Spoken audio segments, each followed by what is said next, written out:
I just got this email from Waves about a app called ILLUGEN. And I think this is some sort of a AI thing that you can generate sounds that have never existed. Just gonna take a quick look at it and try it out for free. I've already made a prompt here with these words: a chucking hard AF beat.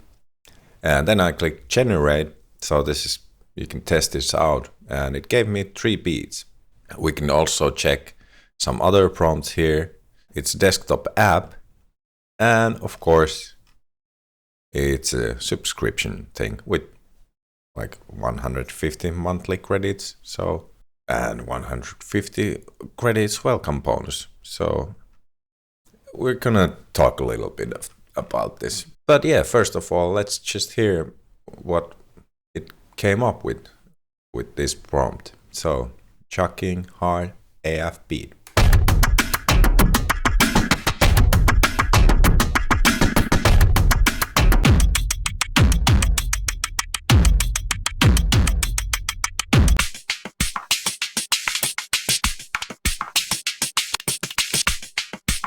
There we go. Then I had the option here for a loop.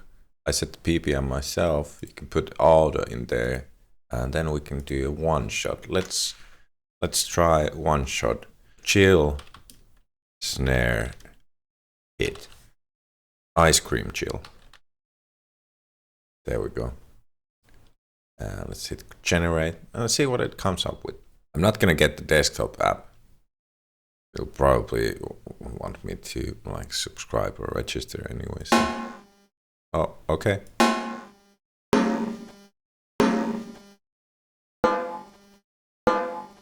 What? Oh man.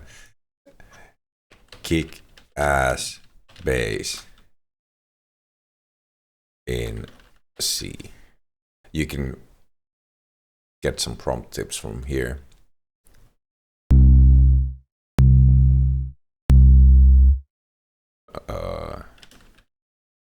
Demon ending the world. Let's see how that sounds. Oh yeah. So now I would have to log in to my account. So it gives you like 30 free samples you can try on. But let's hear.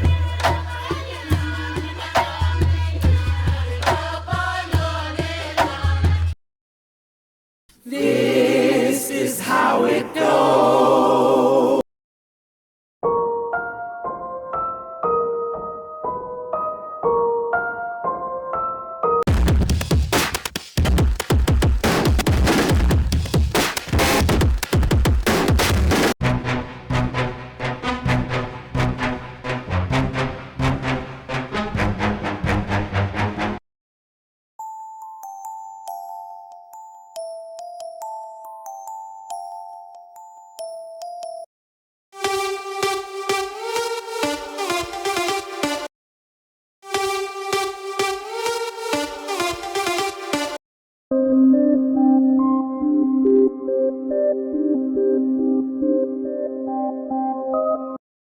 All of these sound pretty cool and better than mine.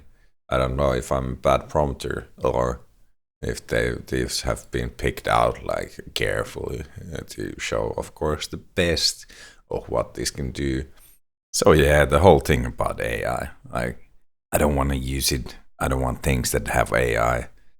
I mean, it's a tool, so that's how you should think about it. And in this case, like, how does this really differ from using some sort of sample library?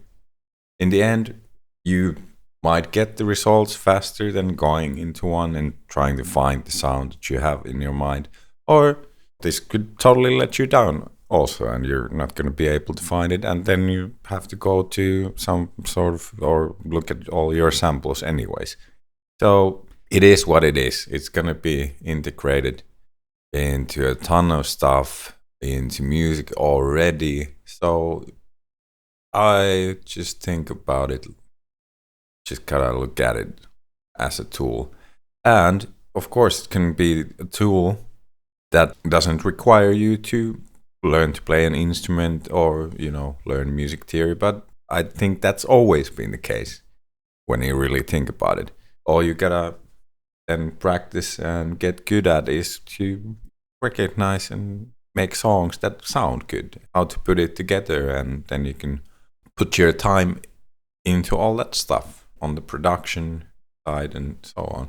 A lot of the popular music has been loop based and sample based already, so I don't think this is just how it evolves from now on, and it isn't really that much of a difference on what's being going on already, in my opinion. But one thing I of course hate things about this is, yeah, it's a subscription based thing, which I do get.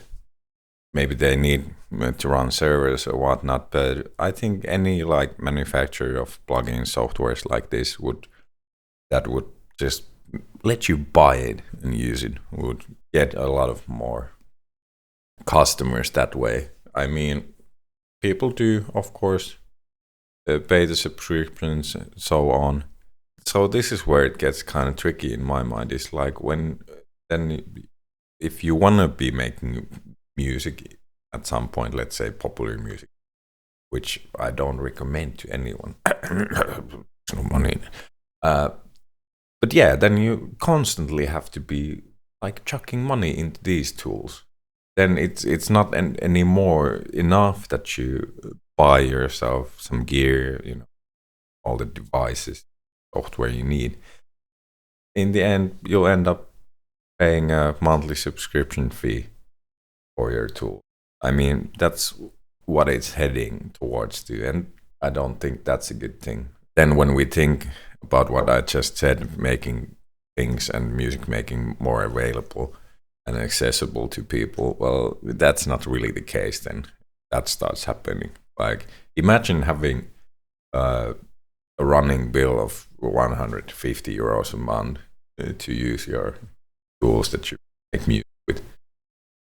Me? No. When essentially, of course, at the moment, you can do it all for free with great tools that are free. There's nothing stopping you like that.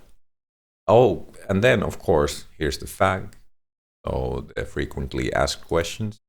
And one thing I always am interested about: do you own the rights to the samples you make or the sounds you make and so on? So that's the first thing I check, and I already checked.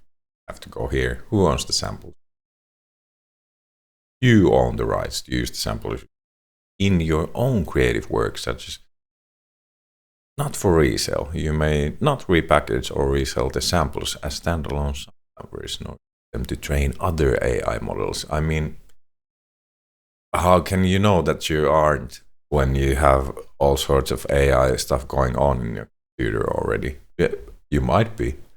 Who knows in the end? Like, and then you'd have to go and look their service terms. And, goddamn, this is kind of the stuff that it gets messy with. Then in the end, don't care too much about this when you just want to make music. But in the end, if you be making a lot of music, I mean money, suddenly from your music, then this stuff might get, pretty annoying, I'd say. Because I think some people could be interested. Do you own the rights? Or, oh yeah. And can I sell my generated? Well, it's already said no. But hey, how about if I just tweak the samples a little bit and then sell them? That, I mean, there's also like, does Illugen learn from my prompts? Not automatic. So in the end, that's basically, I take it that as a yes.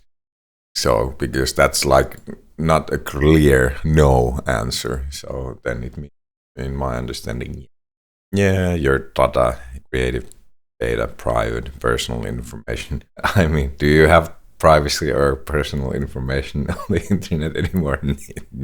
Not really. So let's not even take a look at that.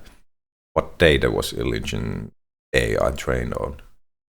And this is the thing also that's funny to me. Ethical AI development. What does that even mean? I mean, come on. And how transparent? Document legally on my... Yeah, everyone claims that, but then if we would actually start looking into, would that be the case? I don't know. Do these companies do they have to present the data if anyone asks? I mean, or can they just claim that and be like, yeah, we're doing this? So this stuff is kind of like just meh. That's why I don't really want to get into it. And it's quite a funny topic in that way. There are sides. I'm not taking sides here. I just see it as a tool again. Yeah, so this is standalone only. Yeah, those credits you have, they, if you're not using them, they do roll over. So then you can, you'll have more credits next month and so on. What else? You do keep, because they're automatically downloaded to your computer app, apparently. Why? Because it says they need server-based processing, like I said. And then, of course it is. So there we go, What else?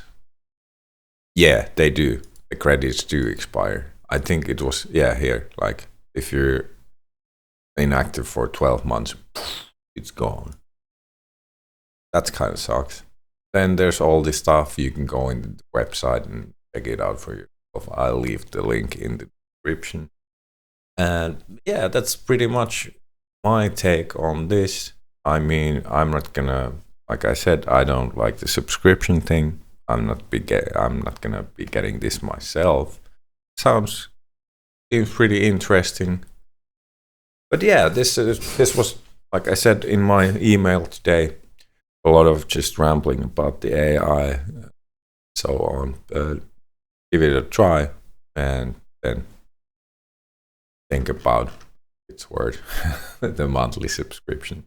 And it depends on what kind of music you make and what your workflow is, I think. And yeah, this was just a quick look at this. Next time, have fun. I'm off. Bye.